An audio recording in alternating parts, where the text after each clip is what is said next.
Bonjour et bienvenue dans cette nouvelle séance du cours de BA1. Alors le programme d'aujourd'hui, on va finir le cours sur l'existentialisme et on va commencer celui sur la philosophie analytique. Donc je reprends le cours sur l'existentialisme qu'on n'avait pas eu le temps de finir la dernière fois. Et je reprends juste par un petit résumé de ce que j'avais présenté la dernière fois qui va me permettre de clarifier certaines choses que je n'avais pas précisées la dernière fois et au sujet desquelles on m'a posé certaines questions pendant la séance Zoom qui a suivi le cours précédent. Et donc je vais revenir un peu sur les réponses que j'ai données à ce moment-là, parce qu'elles n'étaient pas forcément toujours très justes, ni toujours très précises. Depuis, j'ai regardé un petit peu pour donner des réponses un peu plus informées. Donc voilà, ce qu'on a vu dans la séance précédente, c'est que l'existentialisme français, qui est le sujet du cours, est largement inspiré par la phénoménologie allemande, Husserl puis Heidegger, et par cette idée que toute conscience est conscience de quelque chose, c'est-à-dire d'un objet qui m'est extérieur. Et pour les existentialistes, cela signifie que l'homme, en tant que sujet d'une conscience, n'existe pas en soi, comme les choses, où il est ce qu'il est, mais pour soi. Il peut se prendre comme objet. Il peut être à la fois sujet et objet d'une conscience.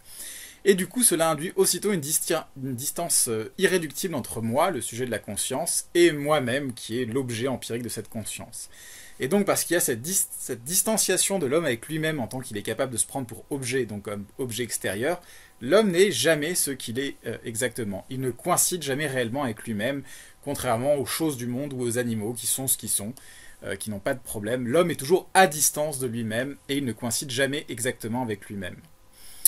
Et c'est parce que le sujet de la conscience est hors du monde, puisque le monde est l'ensemble des objets qui est donné à la conscience, qui est le sujet de la conscience. L'homme a la capacité de mettre le monde à distance en le néantisant, en y introduisant le non-être, c'est-à-dire en constatant que certaines choses n'y sont pas, et par exemple qu'il n'y a pas assez de justice dans le monde. Et c'est cette capacité qui va permettre à l'homme d'être libre, parce que dans la mesure où il peut mettre le monde à distance, il peut agir sur le monde de façon libre, c'est-à-dire ne pas être déterminé par ce monde. Mais cela signifie aussi que l'homme peut se mettre lui-même à distance, il peut aussi en tant qu'il est objet et qu'il est capable de nier, de néantiser les objets qui se présentent à lui, et de les rendre contingents, eh bien il est lui-même un être contingent, il ne peut jamais se voir comme nécessaire, et donc cette existence lui apparaît toujours comme arbitraire. Et donc la réalisation de ma propre liberté, de ma non-coïncidence avec moi-même, de ma contingence, pour les existentialistes, c'est la même chose, parce que c'est la réalisation que je suis un sujet pour lequel le monde n'est qu'un objet qui peut être mis à distance, qui peut être nié, et c'est ce qui fait à la fois que je suis libre, que je ne corresponds pas avec moi-même, et que je suis contingent. Et tout ça est source d'angoisse, du sentiment d'angoisse, qui est le sentiment que je ressens à la fois en constatant ma liberté et en constatant ma propre contingence, le fait que je ne puis jamais être moi-même, jamais être équivalent à moi-même. Et cette angoisse peut conduire l'homme à nier et tenter de cacher sa propre liberté, c'est ce que j'ai appelé la mauvaise foi la dernière fois. Et donc pour reprendre là-dessus, le contraire de la mauvaise foi, pour les existentialistes, ce qui est valorisé, parce que la mauvaise foi c'est dévalorisé, ce qui est valorisé pour les existentialistes c'est l'authenticité. Et l'authenticité c'est le fait d'accepter que nous sommes des êtres libres, contingents et jamais complètement identiques à nous-mêmes, coïncidents avec nous-mêmes. Et c'est là que je vais faire une précision importante que je n'ai pas fait la dernière fois, c'est qu'il ne faut pas confondre l'authenticité avec la sincérité, qui est encore un vice pour les existentialismes. Qu'est-ce que c'est la sincérité ? Eh ben, la sincérité, pour Sartre, par exemple, c'est le fait de s'accepter tel que l'on est soi-même. C'est un peu l'idéal d'être soi-même. Il faut arrêter de se rejeter, il faut arrêter d'essayer d'être autrement qu'on est. Il faut accepter qui on est. Ce qui est dans la société contemporaine souvent présenté comme un idéal. Il faut être soi-même. Pour les existentialistes, c'est pas un idéal. L'authenticité, c'est pas être soi-même, parce que l'authenticité, c'est accepter la réalité ontologique fondamentale qui est qu'on ne peut pas être soi-même, qu'on est toujours à distance de soi-même. Donc la sincérité, celui qui dit « Ah, mais moi, je m'accepte tel que je suis moi-même », en fait, il est encore en train de nier sa liberté. Parce que dire qu'on peut être soi-même, c'est dire qu'on peut coïncider à soi-même comme une chose, et donc c'est nier qu'on est un être libre. Voilà par exemple ce que dit Sartre de la sincérité dans L'être et le néant. Que signifie dans ces conditions l'idéal de sincérité, sinon une tâche impossible à remplir et dont le sens est en contradiction avec la structure de ma conscience ? Être sincère, disions-nous, c'est être ce qu'on est. Cela suppose que je ne suis pas originellement ce que je suis. Donc si y a un idéal de sincérité et que la sincérité, c'est être ce qu'on est, être ce qu'on est, c'est-à-dire qu'à la base, on n'est pas ce qu'on est. C'est déjà un peu problématique. Mais ici, naturellement, le tu dois donc tu peux de Kant est sous-entendu. Je puis devenir sincère. Voilà ce qu'implique mon devoir et mon effort de sincérité. C'est-à-dire, si je pense que il faut être sincère, qu'il faut être ce qu'on est, c'est que je pense que c'est possible. Parce que je ne peux pas avoir un devoir de faire quelque chose si cette chose est impossible, selon le principe tu dois donc tu peux.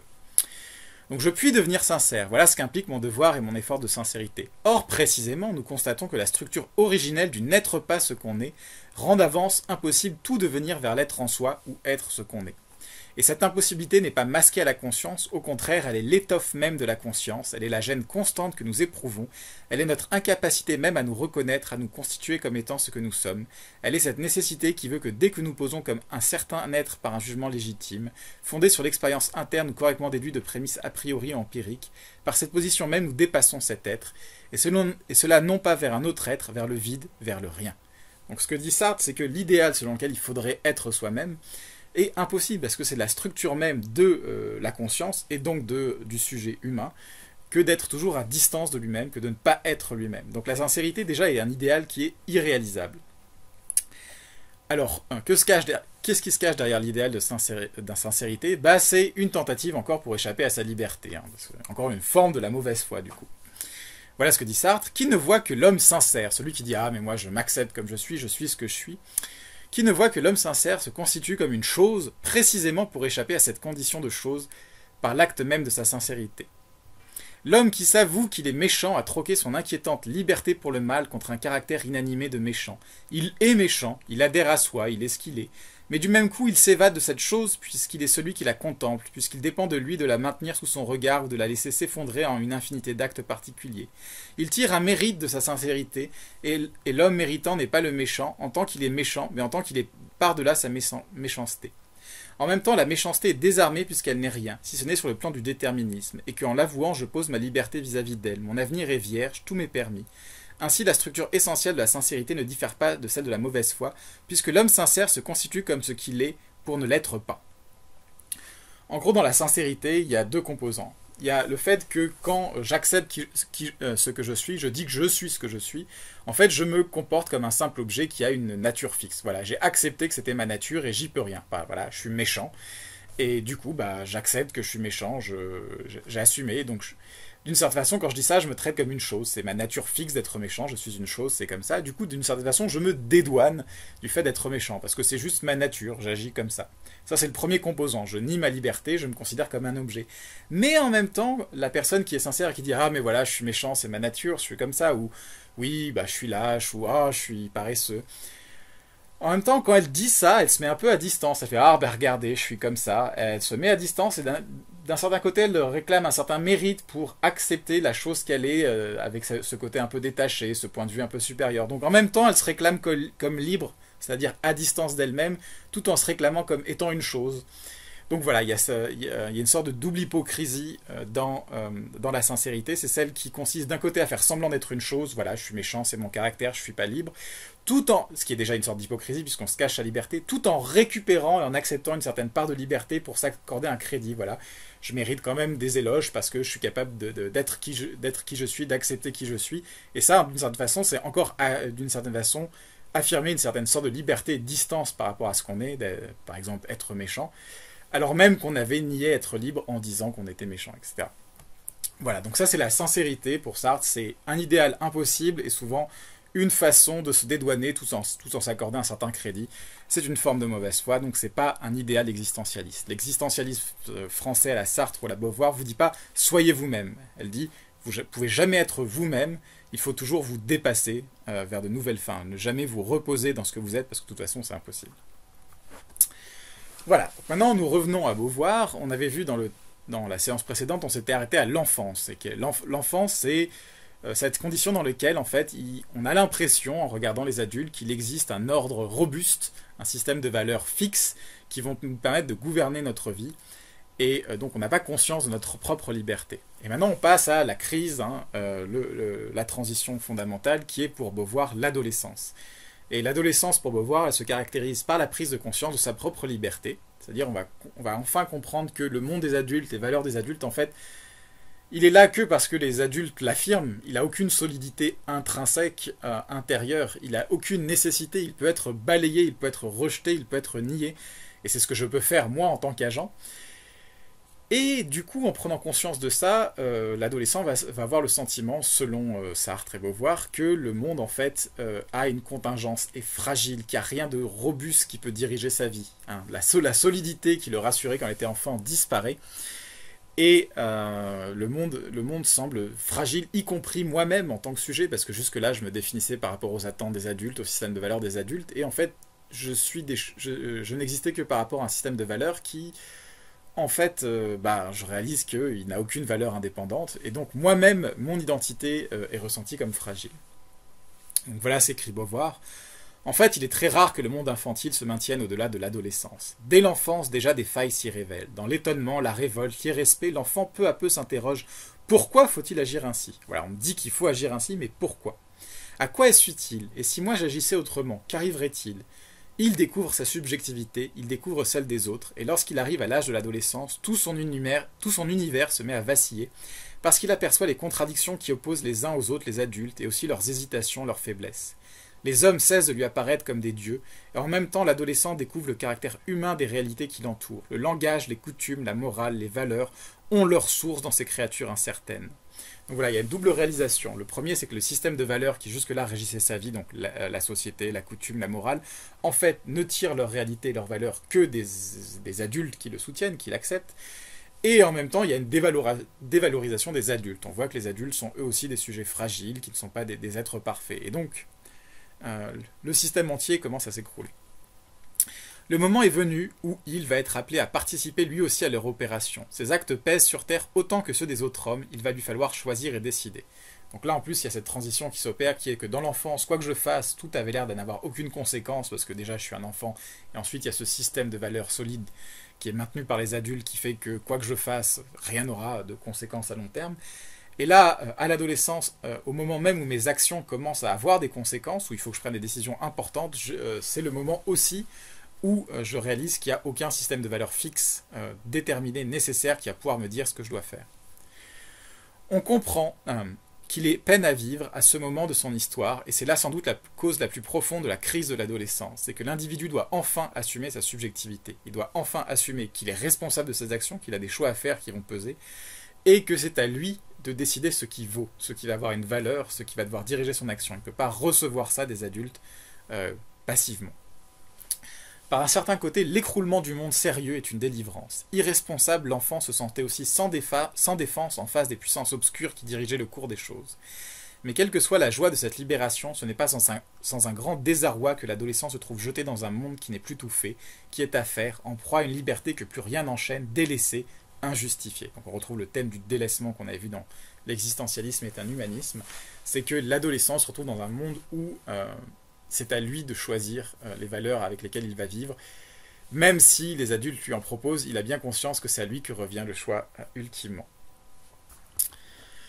Voilà, donc l'adolescent doit choisir ses valeurs, doit faire l'expérience de cette liberté, il comprend qu'en fait il n'y a rien de nécessaire, c'est à lui de choisir ce qui compte ou ce qui ne compte pas.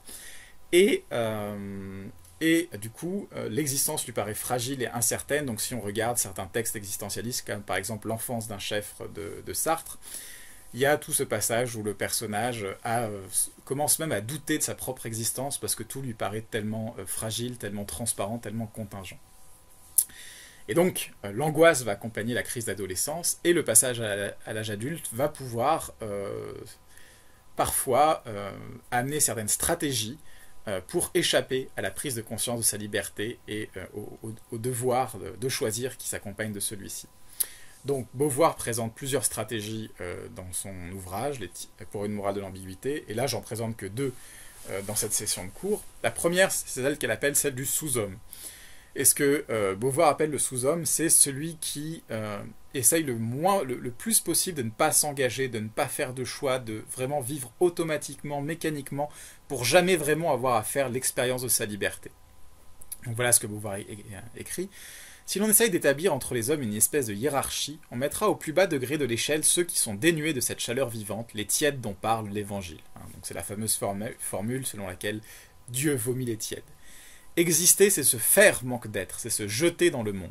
On peut considérer comme des sous-hommes ceux qui s'emploient à retenir ce mouvement originel, c'est-à-dire à jamais vraiment s'engager, à jamais vraiment faire de choix. Ils ont des yeux et des oreilles, mais ils se font dès l'enfance aveugles et sourds, sans amour, sans désir. Hein, parce que si on veut éviter d'exercer notre liberté, il faut ne rien vouloir le moins possible, s'en tenir. Parce que dès qu'on veut quelque chose, dès qu'on décide d'agir pour satisfaire un désir, on est déjà en train d'exercer la liberté. Donc il faut vraiment se réduire au minimum de désir pour ne pas avoir à l'exercer. Cette apathie manifeste une peur fondamentale devant l'existence, devant les risques et la tension qu'elle implique. Le sous-homme refuse cette passion qui est sa condition d'homme, le déchirement et l'échec de cet élan vers l'être, qui toujours manque son but, mais par là c'est l'existence même qu'il refuse. Un tel choix se confirme aussitôt lui-même. Voilà. Autant que de l'engagement d'un projet, il a peur d'une disponibilité qui le laisserait en danger devant l'avenir, au milieu de ses possibilités. Il est amené par là à se réfugier dans les valeurs toutes prêtes du monde sérieux. C'est-à-dire que en même temps, il ne faut pas qu'il s'engage pour ne pas exercer sa liberté, mais en même temps, il ne peut pas être complètement... il faut bien qu'il s'accroche à quelque chose, parce que sinon, s'il est dans le vide, il est toujours en position de devoir choisir. Il est disponible pour une situation dans l'avenir. Donc il faut qu'il se réfugie dans quelque chose où il n'aura pas à réfléchir, pas à choisir. Et donc, il est amené par là à se réfugier dans les valeurs toutes prêtes du monde sérieux. Il affichera certaines opinions, il s'abritera derrière une étiquette, et pour cacher son indifférence, il s'abandonnera volontiers à des violences verbales ou même à des emportements physiques. Monarchiste hier, anarchiste aujourd'hui, il est plus volontiers antisémite, anticlérical, anti-républicain. Ainsi, bien que nous l'ayons défini comme refus et fuite, le sous-homme n'est pas un être inoffensif. Il se réalise dans le monde comme une force aveugle, incontrôlée, que n'importe qui peut capter. En effet, du coup, il suit le mouvement de la foule, il suit les opinions, les mouvements de foule, parce qu'il veut ne pas avoir à choisir lui-même, donc il se comporte, il suit les mouvements de foule. Dans les lynchages, les pogroms, dans tous les grands mouvements sanglants et sans risque qu'organise le fanatisme du sérieux et de la passion, c'est parmi les sous-hommes que se recrute la main-d'œuvre. C'est dans l'ennui que le sous-homme éprouve le désert du monde, et le caractère étranger d'un univers avec lequel il n'a créé aucun lien suscite aussi en lui la peur. Donc en fait, le monde est en face de lui, mais comme le monde n'a de valeur pour les existentialistes qu'à partir du moment où je fais le choix de lui donner de la valeur à travers une décision, et comme le sous-homme se retient de faire des décisions parce que cela l'amènerait à faire usage de sa liberté, le monde est vide et creux pour lui. Il n'a rien à quoi se connecter dans le monde. Et donc le monde est une force étrangère pour lui. Écrasé par les événements présents, il est égaré devant les ténèbres de l'avenir qui hantent des spectres effrayants. La guerre, la maladie, la révolution, le fascisme, le bolchevisme. Ces dangers sont d'autant plus redoutables qu'ils sont plus indistincts. Le sous-homme ne sait pas trop ce qu'il a à perdre puisqu'il ne possède rien, mais cette incertitude même renforce sa terreur. Ce qu'il craint en fait, c'est que le choc de l'imprévu le rappelle à l'angoissante conscience de lui-même. Donc on a vu que le sous-homme se réfugie en fait dans l'opinion courante, ce que fait le plus grand nombre, ce que pense le plus grand nombre pour ne pas avoir exercé sa liberté. Et donc en fait, ce qui angoisse le sous-homme, c'est tout changement radical de la société. Parce que toute crise, tout changement implique qu'il va falloir choisir un camp, qu'il va falloir faire un choix. Donc tout ce qui va venir perturber le train-train quotidien, ce qui va l'obliger à le mettre face à ses responsabilités, tout ça, le sous-homme n'en veut pas. Ça lui fait peur parce il se retrouverait dans une situation où il serait forcé d'être libre et d'exercer sa liberté. Donc en fait, ce dont il va être l'ennemi, c'est tout ce qui est le changement, tout ce qui amènerait un trop grand changement et le besoin de se positionner. Ainsi, si fondamentale que soit la peur d'un homme devant l'existence, eût-il choisi dès son plus jeune âge de nier sa présence au monde, il ne saurait empêcher qu'il n'existe, il ne peut effacer l'évidence angoissante de sa liberté. Donc le sous-homme est toujours angoissé par sa liberté, et c'est pour ça qu'il va soutenir des régimes un peu conservateurs et qu'il va s'opposer à tout progrès social, tout changement, parce que ce serait encore des choses dans lesquelles il devrait se positionner, faire un choix. C'est pourquoi nous venons de le voir, afin de se délivrer de sa liberté, il est amené à l'engager positivement. C'est-à-dire qu'il est obligé de s'engager parce qu'il veut maintenir le système dans lequel il est. L'attitude de sous-homme passe logiquement dans celle de l'homme sérieux. C'est-à-dire que, comme il est bien obligé à un certain moment d'exercer sa liberté parce que la politique, le monde fait que les choses changent et qu'il ne peut pas rester dans le train-train quotidien, il va être obligé de trouver une cause pour laquelle s'engager. Et c'est ainsi qu'il va passer à un autre stade, c'est celui de l'homme sérieux. Alors l'homme sérieux, c'est une autre figure pour Beauvoir, même si du coup on peut passer effectivement du stade de sous-homme à celui de l'esprit de sérieux, mais il n'y a pas une chronologie nécessaire, c'est juste une autre figure dans laquelle on peut passer. Et l'esprit de sérieux, ça consiste à la chose suivante, ça consiste à nier notre liberté, pas en refusant de s'engager, mais en se surengageant. C'est-à-dire qu'on va prendre une cause, un idéal, ça peut être n'importe quoi, ça peut être Dieu, ça peut être la morale, ça peut être la patrie, et on va poser cette valeur, cet idéal comme étant objectivement important, ayant une importance qui existe indépendamment de nous, qui transcende notre liberté. Et du coup, ça veut dire que ça revient à dire qu'on n'est pas libre de choisir. On s'engage, on agit, mais comme on s'engage pour défendre une cause qui nous dépasse et qui avait une valeur indépendamment de nous, on ne se sent pas obligé d'être responsable de nos actions. Hein. On est juste guidé par cet idéal, c'est lui qui nous dit ce qu'on doit faire. On nie le fait que ces choses-là n'ont que de valeur que parce que c'est moi qui les choisis. Hein. On a vu que c'était une thèse de l'existentialisme. Non, cette chose-là avait une valeur indépendante, et du coup, il y a une sorte de règle extérieure à moi qui me dit ce que je dois faire de ma liberté, donc je n'ai pas à porter la responsabilité de ce que je fais.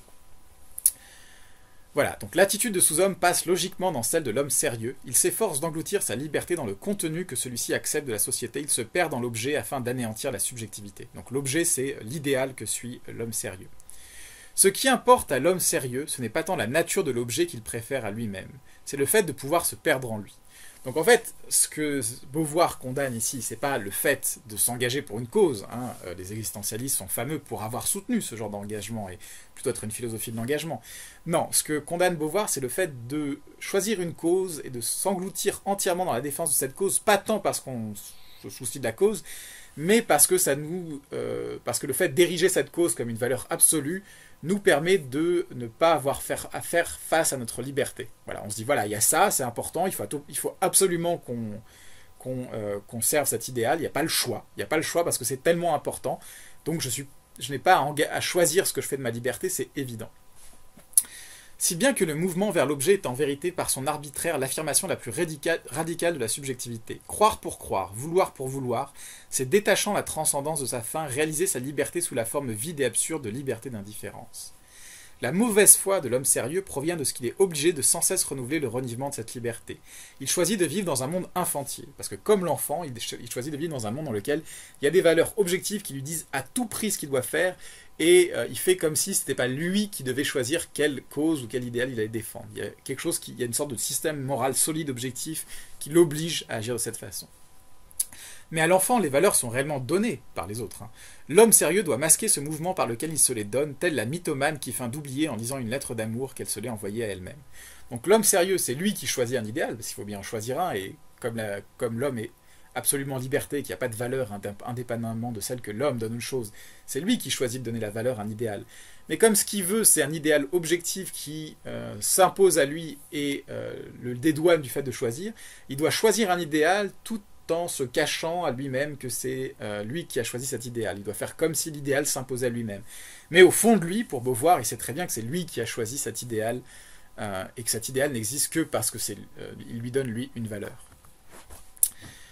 Du coup, l'homme sérieux peut se sentir menacé, hein, parce qu'il même s'il se cache derrière le fait qu'il y a des valeurs objectives qui lui disent quoi faire, il sent tout au fond de lui que la valeur n'a pas cette vérité objective qu'il voudrait lui donner, et donc il y a le sentiment de fragilité. Mais comme cette fragilité l'embête, parce qu'il a très peur de se confronter à sa liberté, il peut verser dans le fanatisme, c'est-à-dire devenir violent envers tous ceux qui refusent de partager son idéal et qui osent le mettre en question. Par là, l'homme sérieux est dangereux, il est naturel qu'il se fasse tyran. Méconnaissant avec mauvaise foi la subjectivité de son choix, il prétend qu'à travers lui s'affirme la valeur inconditionnée de l'objet. Et d'un même mouvement, il méconnaît aussi la valeur de la subjectivité de la liberté d'autrui, si bien que les sacrifiant à la chose, il se persuade que ce qu'il sacrifie n'est rien. Le sérieux conduit à un fanatisme aussi redoutable que le fanatisme de la passion. C'est le fanatisme de l'inquisition qui n'hésite pas à imposer un credo, c'est-à-dire un mouvement intérieur par des contraintes extérieures. C'est le fanatisme des vigilants d'Amérique, qui défendent la moralité par des lynchages. C'est pourquoi, si l'homme sérieux se trouve coupé de ses fins, sa vie perd tout sens. D'ordinaire, il ne mise pas sur un seul tableau, mais s'il arrive que l'échec ou la vieillesse ruine toutes ses justifications, alors à moins d'une conversion toujours possible, il n'a plus de secours que dans la fuite, ruiné, déshonoré. Cet important n'est plus qu'un homme fini, il rejoint exactement le sous-homme, à moins qu'il ne mette définitivement fin par un suicide au supplice de sa liberté. Donc voilà, le problème de l'homme sérieux, c'est qu'il a tellement besoin de croire en idéal pour se cacher sa liberté qu'il peut devenir violent pour défendre cet idéal. Et quelque chose que Beauvoir développe dans un autre texte qu'on trouve dans le même volume qui s'appelle, j'ai oublié le titre, Pyrrhus et Cinéas, c'est que l'homme sérieux donne tellement de valeur à son idéal qui est tellement persuadé que cet idéal s'impose à lui et qu'il n'a pas à assumer les conséquences de son choix, qu'il est prêt à sacrifier les autres individus à son idéal. Alors le problème pour Beauvoir, c'est pas tant que de temps en temps qu'il faille jamais sacrifier d'autres personnes pour un idéal.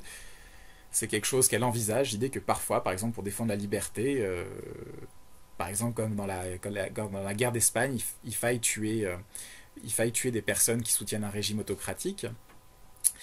Mais l'attitude que rejette Beauvoir, c'est l'attitude qui consiste à dire, voilà, j'ai tué une personne pour défendre tel idéal, mais je suis pas responsable, j'ai pas apporté le poids de ce que j'ai fait, parce que je l'ai fait au nom de l'idéal, et l'idéal dépasse tout, et en face de l'idéal, les vies des autres ne comptent pas, et de toute façon, tout est justifié par l'idéal. Non, ce que dit Beauvoir, c'est, en tant que c'est vous qui avez choisi de défendre cet idéal, et que cet idéal ne s'impose pas à vous, puisque c'est vous qui le choisissez, il faut accepter la responsabilité des crimes que vous commettez pour défendre cet idéal. Vous ne pouvez pas vous cacher derrière l'idéal. Or, l'homme sérieux, lui, se cache toujours, donc il peut devenir aussi dangereux dans ce sens-là, où, en tant qu'il ne ressent pas, il ne prend pas la responsabilité de ses actions parce qu'il a l'excuse de l'idéal, il est capable de sacrifier plein de choses pour ses causes.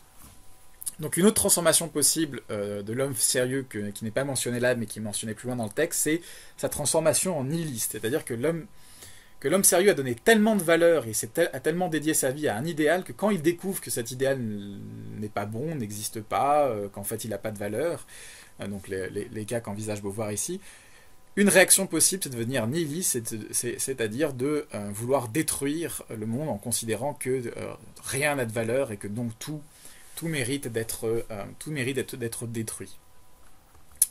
Voilà. Alors dans les questions qui m'ont été posées suite à la première séance, il y avait des questions sur les comparaisons entre les catégories de Beauvoir et les catégories sartriennes. Et une d'entre vous m'a parlé de la catégorie du lâche, que j'avais jamais vraiment repérée chez Sartre. Et en fait, effectivement, elle est de toute façon dans le texte de l'existentialisme et un humanisme, mais je ne l'ai pas vraiment retrouvée ailleurs. Donc, alors, dans l'existentialisme et un humanisme, Sartre distingue deux grandes catégories de figures, le salaud, qui est assez célèbre pour des raisons auxquelles je reviendrai, et le lâche. Donc voilà comment on distingue les deux catégories. Les lâches sont ceux qui se cachent à eux-mêmes leur propre liberté, soit en se considérant comme un objet soumis aux lois du déterminisme. Alors ça, c'est l'idée selon laquelle voilà, les personnes qui vont dire oui, mais moi je suis pas libre de mes choix, par exemple je suis déterminé par mon passé, par mon enfance, par mon milieu social, etc. Voilà, ça c'est une excuse, c'est se faire comme un objet naturel soumis aux lois du déterminisme, lois psychologiques, sociales, culturelles. Ou soit en se consacrant à une cause jugée supérieure, et donc c'est l'homme sérieux qu'on vient de voir. Donc ça c'est deux figures du lâche, c'est des gens qui se cachent leur propre liberté, d'une face, soit en se traitant comme un objet, soit en se traitant comme un objet naturel, donc en se dégradant, hein, soit en disant que leur liberté est en fait conditionnée par l'existence d'un idéal qui les dépasse. Donc ça c'est l'homme sérieux. Et donc l'autre catégorie, c'est ce que Sartre appelle le salaud. Et c'est l'homme qui réussit à se masquer sa propre contingence en se persuadant que son existence est nécessaire et pas gratuite. Donc on a vu que dans la phénoménologie sartrienne, il y a cette idée selon laquelle je fais l'expérience de moi-même comme contingent. Dans le sens où quand je me pense à moi, je me vois comme un objet qui est là dans le monde et qu'en tant qu'être libre, j'ai toujours le pouvoir de nier et de rejeter le monde tel qu'il m'apparaît pour en viser un autre qui est différent. Je suis toujours contingent, je suis toujours rejetable. Or, le salaud, c'est celui qui a réussi plus ou moins à cacher ou à se débarrasser de ce sentiment et à se persuader que son existence est nécessaire, il fallait à tout prix qu'il existe et que son existence, elle est validée. Et c'est l'homme qui se croit important, souvent un homme qui a une bonne position, se sent validé par la société. Voilà. Lui, il sait qu'il existe pour une raison, que son existence était nécessaire parce qu'il fallait à tout prix qu'il soit là, etc. Donc c'est quelqu'un qui se cache en fait sa propre contingence. Et donc le salaud est célèbre parce que c'est une catégorie sartrienne qui a été développée dans d'autres écrits. Alors, pas vraiment dans le L'être et le néant, mais en fait dans le roman qui s'appelle La nausée de Sartre. Et donc dans La nausée, donc le narrateur fait un certain nombre d'expériences qui va décrire sous le nom de nausée. Alors il faut savoir que le titre que voulait donner Sartre à l'ouvrage c'était Mélancolia. Hein, c'est son éditeur qui a changé ça en nausée. Je ne sais pas à quel point ça modifie un peu la terminologie que Sartre aurait voulu employer. Mais alors voilà déjà la description d'une expérience de nausée telle que le narrateur dans La nausée le décrit, c'est l'essentiel, c'est la contingence. Je veux dire que par définition, l'existence n'est pas la nécessité. Exister, c'est être là, simplement. Donc ça, c'est des thèmes heideggeriens qui reviennent, hein, le Dasein, être là. Les existants apparaissent, se laissent rencontrer, mais on ne peut jamais les déduire. C'est-à-dire, on ne peut pas déduire logiquement leur existence à partir d'une vérité qui serait nécessaire. Il y a des gens, je crois, qui ont compris ça. Seulement, ils ont essayé de surmonter cette contingence en inventant un être nécessaire et cause de soi. Par exemple, Dieu. Or, aucun être nécessaire ne peut expliquer l'existence. La contingence n'est pas un faux semblant, une apparence qu'on peut dissiper. C'est l'absolu, par conséquence la gratuité parfaite. Tout est gratuit. Par gratuit, il faut entendre qui n'existe pas pour une raison nécessaire, hein, donc qui est contingent. Ce jardin, cette ville et moi-même. Quand il arrive qu'on s'en rende compte comme ça vous tourne le cœur et tout se met à flotter, comme l'autre soir au rendez-vous des cheminots. Voilà la nausée. Voilà ce que les salauds, ceux du coteau vert et les autres, essayent de se cacher avec leur idée de droit. Mais quel pauvre mensonge, personne n'a de droit, ils sont entièrement gratuits, comme les autres hommes ils n'arrivent pas à ne pas se sentir de trop, et en eux-mêmes, secrètement, ils sont trop, c'est-à-dire amorphes et vagues, tristes.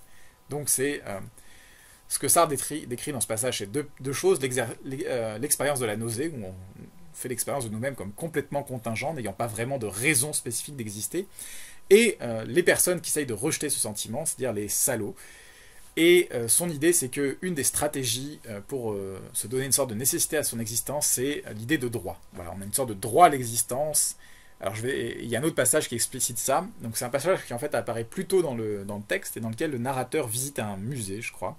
Et il voit plusieurs tableaux de personnalités mortes de la région, dont un qui est Jean Pacôme, je crois que c'est un négociant du coin. Et il regarde le portrait et voilà ce que se dit le narrateur. Et c'était vrai, je m'en étais toujours rendu compte, je n'avais pas le droit d'exister. J'étais apparu par hasard, j'existais comme une pierre, une plante, un microbe. Alors du coup ça pose quand même des problèmes, des questions sur qu'est-ce que ça veut dire avoir le droit d'exister. Là le droit d'exister, ça a l'air de vouloir dire qu'il y avait une raison qui faisait que j'existais parce que je le mérite. Hein, c'est pas complètement gratuit, j'existe parce que j'ai un rôle à remplir, ou quelque chose comme ça. Ma vie poussait au petit bonheur et dans tous les sens, elle m'envoyait parfois des signaux vagues, d'autres fois je ne sentais rien qu'un bourdonnement sans conséquence. Mais pour ce bel homme sans défaut, mort aujourd'hui, pour Jean Pacôme, fils du Pacôme de la Défense nationale, il en avait été tout autrement. Les battements de son cœur et les rumeurs sourdes de ses organes lui parvenaient sous forme de petits droits instantanés et purs. Pendant 60 ans sans défaillance, il avait fait usage du droit de vivre. Les magnifiques yeux gris, jamais le moindre doute ne les avait traversés. Jamais non plus Pacôme ne s'était trompé. Il avait toujours fait son devoir, tout son devoir de fils, d'époux, de père, de chef. Il avait aussi réclamé ses droits sans faiblesse. Enfant, le droit d'être bien élevé dans une famille unie, celui d'hériter d'un nom sans tache, d'une affaire prospère. Mari, le droit d'être soigné, entouré d'affection tendre. Père, celui d'être vénéré. Chef, le droit d'être obéi sans murmure. Car un droit n'est jamais que l'autre aspect d'un devoir. Donc là, Sartre reprend cette idée selon laquelle si un droit découle d'un devoir, mais bon, il le prend d'une façon un peu bizarre. Et ce qu'il dit, c'est que les gens qui rejettent leur contingence, qui veulent se donner l'idée selon laquelle ils ont le droit d'exister, ils ont mérité d'exister, ils doivent exister, la façon qu'ils ont de le faire, c'est de se dire qu'ils ont des devoirs. C'est parce que j'ai un rôle à remplir, je remplis ce rôle à la perfection, et donc c'est pour ça que je devais exister, parce qu'il fallait bien que je remplisse ce rôle, et le fait de remplir ce devoir, ce rôle, donne une justification à mon existence et la rend d'une certaine façon nécessaire, validée, méritée. Et le problème, c'est que, du coup, les salauds, c'est ceux qui vont vouloir maintenir tous ces devoirs et rôles traditionnels, parce que c'est grâce à ça qu'ils se fortifient dans l'idée que leur existence était nécessaire. Si maintenant il fallait remettre en question l'idée selon laquelle l'organisation sociale ou ces rôles-là étaient contingents et n'étaient pas forcément nécessaires, qu'une autre société serait possible, alors les salauds, dans le sens où ils ont besoin de ces rôles et de ces devoirs, vont faire obstacle à toute réforme et à tout changement. Donc voilà pour les différentes formes que peut prendre le déni de la liberté chez les existentialistes. Alors avant de finir avec l'existentialisme, une page très courte sur un thème que je n'ai pas vraiment abordé, c'est l'être pour autrui. Donc on a vu qu'il y a l'être en soi, hein, c'est les animaux, les pierres, les cailloux qui existent, qui sont ce qu'ils sont en soi, ils ne se projettent pas au dehors. Il y a l'être pour soi, c'est l'être humain en tant qu'il peut se prendre lui-même comme objet. Et il y a l'être pour autrui qui est aussi l'être humain. Et l'idée de Sartre ici, c'est que l'homme n'est pas seulement pour soi, il existe aussi comme être pour autrui. En effet, comme les autres sont aussi des sujets de conscience, ils peuvent me prendre comme objet. Je peux donc être constitué comme un objet pour le regard d'autrui. Et ça veut dire que du coup, pendant qu'autrui me regarde, je suis un objet, comme un objet du monde, et un peu comme un... Donc je participe à l'existence des êtres qui sont ce qu'ils sont, qui coïncident avec leur être. En tant que j'apparais dans la conscience d'autrui, je suis un objet du monde comme les autres, et donc je suis ce que je suis.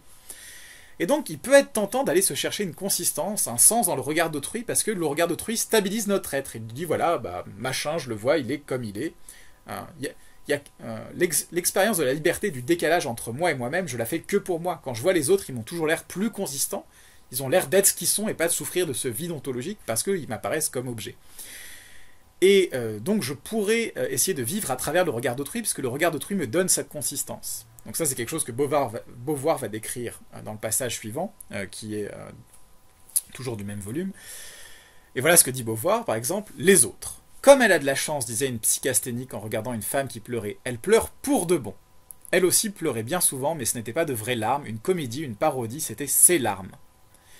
Alors là, on retrouve un thème qui est très courant chez Sartre aussi, qui est cette phénoménologie qu'ont l'air de partager les existentialistes, qui est que eux, quand ils ont des émotions, ils ont toujours l'impression qu'elles sont jamais complètement authentiques. C'est-à-dire, voilà, là je suis triste, je suis en colère, je pleure, mais en fait, je pourrais peut-être toujours faire autrement. Il y a toujours cette pensée que, puisque je m'observe en train de pleurer ou d'avoir telle émotion, je suis à distance de moi-même, et donc, techniquement, je pourrais peut-être rejeter cette réalité et choisir d'agir autrement. Et donc, je suis jamais complètement persuadé de l'authenticité de mes sentiments pour les existentialistes. Alors, Sartre a écrit un traité sur les émotions où vraiment il défend cette thèse selon laquelle les émotions sont choisies, en fait. Donc je ne sais pas si vous avez cette phénoménologie là ou pas. Moi j'avoue qu'il y a une époque où ça me parlait plus. Mais bon. Donc du coup c'est, voilà, quand les autres ont des émotions, on les voit comme un objet extérieur, et eux ils ont l'air d'avoir vraiment des émotions, mais quand moi j'ai l'expérience de l'émotion, comme je suis toujours à distance de moi-même, ça n'a jamais l'air aussi vrai que chez les autres, pour les existentialistes. L'homme normal ne pense pas être fait ni de verre ni de bois, il ne se prend ni pour une marionnette ni pour un fantôme, mais lui non plus ne peut jamais croire pleinement ni à ses larmes ni à son rire. Rien de ce qui lui arrive n'est tout à fait vrai. J'ai beau me regarder dans une glace, me raconter ma propre histoire, je ne me saisis jamais comme un objet plein. J'éprouve en moi ce vide qui est moi-même, j'éprouve que je ne suis pas. C'est toujours les mêmes thèmes.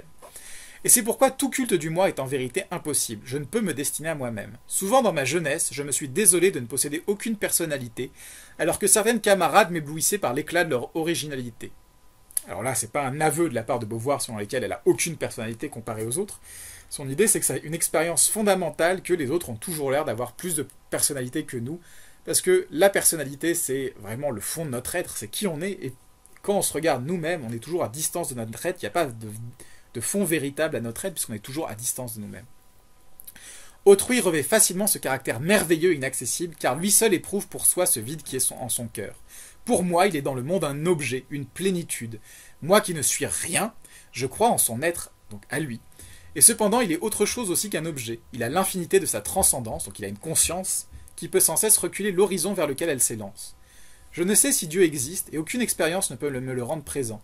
L'humanité ne se réalise jamais. Mais autrui est là, devant moi, fermé sur soi, ouvert sur l'infini. Si je lui destinais mes actes, ne reverraient-ils pas eux aussi une dimension infinie? Donc là, l'idée, c'est que moi-même, je fais l'expérience de moi-même comme manque d'être, comme n'existant, comme n'étant pas vraiment moi-même, comme décalage, comme vide. Mais l'autre, je fais, en tant qu'il est objet dans ma conscience, autrui, j'en fais l'expérience comme personne pleine qui a une existence ferme et assurée. Et du coup, est-ce que je ne peux pas justifier mon existence en vivant pour ces personnes-là, en vivant pour autrui? Parce que comme cette personne a de la consistance, est-ce qu'elle ne peut pas m'en donner elle-même en retour? Dès qu'un enfant a achevé un dessin ou une page d'écriture, il court les montrer à ses parents. Il a besoin de leur approbation autant que de bonbons ou de jouets. Le dessin exige un œil qui le regarde. Il faut que pour quelqu'un, ces lignes désordonnées deviennent un bateau, un cheval. Alors le miracle s'accomplit et l'enfant contemple avec orgueil le papier bariolé. Il y a là dorénavant un vrai bateau, un vrai cheval. Seul avec lui-même, il n'eût pas osé se fier à cet hésitant. Donc là, cet exemple est pris pour illustrer cette idée selon laquelle j'ai l'impression de prendre de la consistance quand autrui me regarde. Parce que comme je deviens objet dans la conscience d'autrui, en transitant par le regard d'autrui, je peux me donner une certaine consistance.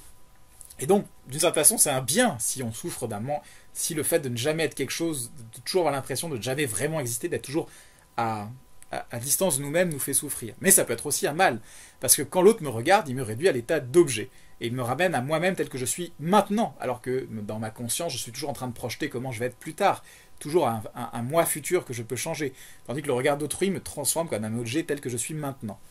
Et pour ça, c'est ça qui peut susciter l'existence de la honte. La honte, c'est ce qui se produit quand on se voit comme objet en passant par le regard d'autrui, comme un objet stable dont on ne peut pas nier les propriétés. Et c'est ce qui fait dire à Sartre que l'enfer, c'est les autres. C'est-à-dire que c'est le regard d'autrui qui va m'amener à me considérer moi-même, à faire l'expérience de moi-même comme mauvais, comme moche, comme nul, comme lâche, comme méchant. Parce que c'est lui qui me fixe comme un objet avec ces propriétés-là. Voilà, donc ça finit le cours sur l'existentialisme. Alors, pour aller plus loin, l'une des clés du succès de l'existentialisme, c'est qu'il a su traduire ses concepts dans des formes accessibles au grand public, les théâtres, les romans, les nouvelles. Donc Sartre était quand même prix Nobel de littérature, même s'il a refusé de recevoir le prix, donc a priori, il écrit quand même un tantinet bien. Alors, dans le dossier correspondant au cours, j'ai mis deux textes de Sartre. Alors, L'enfance d'un chef, qui est un peu long, une centaine de pages, qui est une sorte de démonstration sous forme littéraire des théories existentialistes sur qu'est-ce qui amène une personne à rejeter sa liberté. Donc là, c'est l'histoire d'un homme depuis son enfance où il cherche l'approbation de ses parents jusqu'à l'âge adulte où après avoir traversé un certain nombre de crises existentielles, il finit par devenir chef d'entreprise antisémite alors qu'en fait il n'a rien spécifiquement à la base contre les juifs, mais c'est juste que c'est le rôle qu'il arrive à trouver, celui dans lequel il arrive à se dire voilà, moi qui je suis un sale antisémite et j'adore ça. Et voilà, c'est comme ça que les autres me voient, c'est comme ça que les autres me valorisent, j'ai trouvé qui j'étais.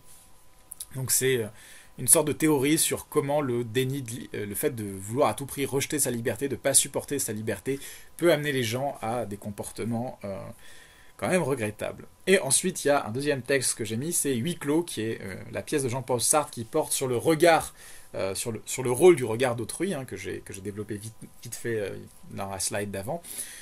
Donc Huis clos, c'est une pièce qui a inspiré une série célèbre de ces dernières années, parce que c'est l'idée selon laquelle 3 personnages meurent et vont en enfer, et la façon que l'enfer a trouvé de torturer les gens, c'est juste de les enfermer ensemble dans une pièce, avec aucun miroir et aucune façon de se juger eux-mêmes. Ils ne peuvent se juger qu'à travers le regard des autres. Et donc on va voir, dans la pièce illustre comment le regard des autres peut le fait de devoir de se voir transformé comme objet à travers le regard des autres peut être douloureux et amener des problèmes. Et voilà. Donc ces 2 textes sont dans le dossier. C'est complètement optionnel, mais si vous avez besoin de lire des choses pendant le confinement, n'hésitez pas, ça se lit assez bien quand même. Et c'est assez court. Je pense qu'en une après-midi, vous pouvez lire les 2, et en général, ça se lit plutôt bien. Donc voilà pour l'existentialisme. Maintenant, on va commencer le cours du coup sur la philosophie analytique. Voilà, donc maintenant on passe à la séance sur la philosophie analytique. Donc je vais parler des façons dont les philosophes analytiques ont pu aborder le sens de la vie. Alors bien sûr, il s'agit que de quelques exemples. C'est une question en fait qui, malgré ce qu'on pourrait croire, est pas mal débattue, la question du sens de la vie, de ce que c'est qu'une vie qui a du sens dans la philosophie analytique, et je vais en profiter pour faire une petite introduction historique à la philosophie analytique. Donc l'introduction historique sera assez sommaire, tout simplement parce que j'ai la vague intuition que vous entendrez parler de philosophie analytique à Genève, par d'autres personnes que moi. Mais je vais quand même replacer un cadre historique global, parce que ça va être important pour comprendre les textes que je vous ai donnés à lire. Donc voilà, la philosophie analytique, qu'est-ce que c'est? Vaste question. Bon, on va partir sur la réponse simple sur laquelle c'est un courant ou une traduction philosophique qui est né au début du XXe siècle, même si l'expression philosophie analytique n'apparaît pas avant les années 30 et qu'elle n'est pas utilisée vraiment avant les années 50 en fait. Donc voilà, c'est comme philosophie continentale, doit dater des années 50-60. Donc c'est des courants qui ont existé longtemps avant qu'on pense à leur donner un nom. Donc voilà, l'histoire de la philosophie analytique, elle naît en Angleterre, et l'origine story, c'est la suivante. À la fin du 19e siècle, la philosophie anglaise est dominée par un idéalisme absolu d'inspiration hegelienne, et cet idéalisme absolu, il a 2 grandes thèses. L'idéalisme, qui est l'idée selon laquelle c'est une forme de monisme, il n'existe pas de matière, il n'existe que des idées. Hein. Tout le monde est composé d'idées. Et un holisme. Holisme, c'est l'idée selon laquelle aucun objet n'existe réellement à part des autres. Hein. En fait, dans l'idéalisme absolu, il n'existe qu'une seule chose qui est l'absolu, l'esprit. Et donc c'est un seul objet qui se manifeste à travers les différents objets qui nous apparaissent à nous. Du coup, ça veut dire qu'il n'existe pas en vrai d'objets indépendants. Tous les objets sont interconnectés, et du coup la connaissance du monde doit prendre une forme holistique, synthétique, c'est-à-dire qu'il est impossible de connaître entièrement un objet sans connaître déjà tous les autres. Ce qui est assez compliqué, mais donc comme les choses sont interconnectées, une vraie connaissance doit prendre en compte la totalité du réel. Alors deux philosophes anglais, qui sont George Edward Moore et Bertrand Russell, vont rejeter ces thèses en affirmant d'un côté l'existence d'un monde extérieur, donc c'est surtout pour Moore, hein, Moore va beaucoup défendre le sens commun contre les élucubrations de ses collègues idéalistes, selon lui. Donc voilà, défendre l'existence du monde extérieur, c'est rejeter l'idéalisme. Et ils vont défendre aussi l'existence d'objets distincts, c'est-à-dire que non, ils vont rejeter la thèse holistique, c'est-à-dire que les objets peuvent être considérés de façon distincte. Alors ça paraît un peu trivial, mais d'une certaine façon, c'est très important méthodologiquement, parce que si le monde est composé d'objets interconnectés, qu'il n'y a pas vraiment d'objets distincts, ça veut dire que la connaissance philosophique peut prendre uniquement la forme d'un système. C'est-à-dire que pour comprendre l'art, il faut comprendre la science, pour comprendre la nature, il faut comprendre l'esprit. Voilà. On ne peut pas avoir de connaissance philosophique partielle. Il faut avoir un système qui explique tout. Tandis que si vous posez l'existence d'objets distincts, eh bien vous allez pouvoir traiter différents problèmes philosophiques de façon séparée.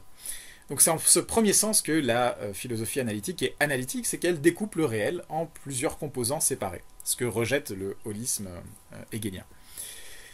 Et surtout, les travaux de Moore et de Russell vont insister sur l'importance d'analyser proprement le contenu des termes et des propositions pour résoudre les problèmes linguistiques. Il va falloir faire une analyse du langage pour résoudre les problèmes philosophiques. Ce sera une étape importante. Ce qui ne veut pas dire que pour Moore ni pour Russell, la philosophie soit juste une question d'étudier le langage. Pas du tout. Hein. Moore et Russell, ils ont des métaphysiques, des énoncés assez forts sur la structure du monde. Hein. Moore défend l'idée qu'il existe des valeurs objectives, des valeurs morales objectives qu'on peut percevoir par l'intuition. Mais c'est juste que, pour que les problèmes philosophiques deviennent traitables, ne s'embourbent pas n'importe comment, il faut quand même faire des distinctions et bien clarifier les énoncés. Alors il y a une différence entre Moore et Russell, c'est que quand Moore analyse les propositions et cherche à clarifier le langage, il le fait en traduisant le langage ordinaire dans un langage ordinaire clarifié. C'est-à-dire il fait des distinctions, il fait voilà, il y a cette phrase, elle peut signifier plusieurs choses, etc. etc. Mais Russell, lui, qui a une grande attirance pour la logique et les mathématiques, va pousser l'idée selon laquelle les problèmes philosophiques nécessitent de traduire les propositions dans un langage idéal. C'est-à-dire qu'il ne faut pas juste se contenter de rester dans le langage ordinaire pour clarifier le langage ordinaire, il faut traduire le langage ordinaire dans un langage idéal, non ambigu, qui serait le langage de la logique. Et une fois qu'on traduit les problèmes philosophiques dans ce langage, il y en a une certaine partie qui vont être plus faciles à résoudre et d'autres qui vont même disparaître. Alors pour prendre un exemple célèbre, voilà par exemple deux phrases. L'actuel roi de France est chauve, et l'actuel roi de France n'est pas chauve. Et alors il y a plein de problèmes métaphysiques et logiques qui se posent à partir de ces questions. C'est déjà, d'après le principe de contradiction, il semble qu'une de ces phrases devrait être vraie et l'autre fausse. Mais du coup, laquelle est vraie, laquelle est fausse vu qu'il n'existe pas d'actuel roi de France, c'est assez difficile à trancher. Et surtout, en fait, de quoi est-ce qu'on parle, vu qu'il n'y a pas d'actuel roi de France? Quand je dis l'actuel roi de France est chauve, je dis quelque chose qu'il est chauve d'un objet, mais quel est cet objet? Alors, ce que va faire Russell, c'est de dire que, voilà, en fait, il faut paraphraser ces phrases de la façon suivante. Par exemple, l'actuel roi de France est chauve.